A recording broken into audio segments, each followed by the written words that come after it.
Today we're going to demonstrate some of the new features we've introduced for cleaning up models in version 9.1 of our software, and we're going to show you how to delete unconnected geometry.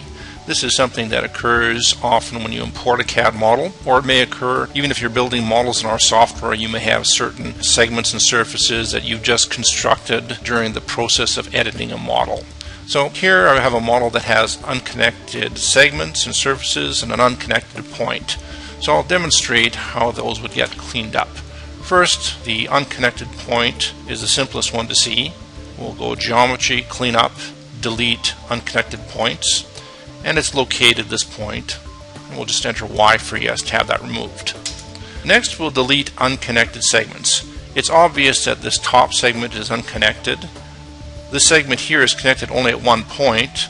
Now this segment is connected at both endpoints. We still consider that to be an unconnected segment. Unless the segment forms part of the boundary of a surface, we consider it to be unconnected. So we'll activate Geometry, Clean Up, Delete Unconnected Segments, and it's found that segment, even though, as I say, it's connected at two endpoints to surfaces, it's still unconnected for our purposes. So we'll say Y for deleting it, and then delete the others as well.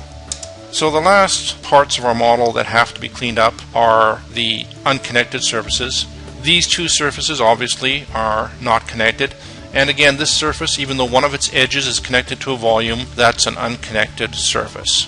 So we'll activate Geometry, Clean Up, Delete Unconnected Surfaces, and we'll delete them. We could delete them all at one time by just entering an A for all, but I'm deleting them individually so you'll see how they're detected and deleted.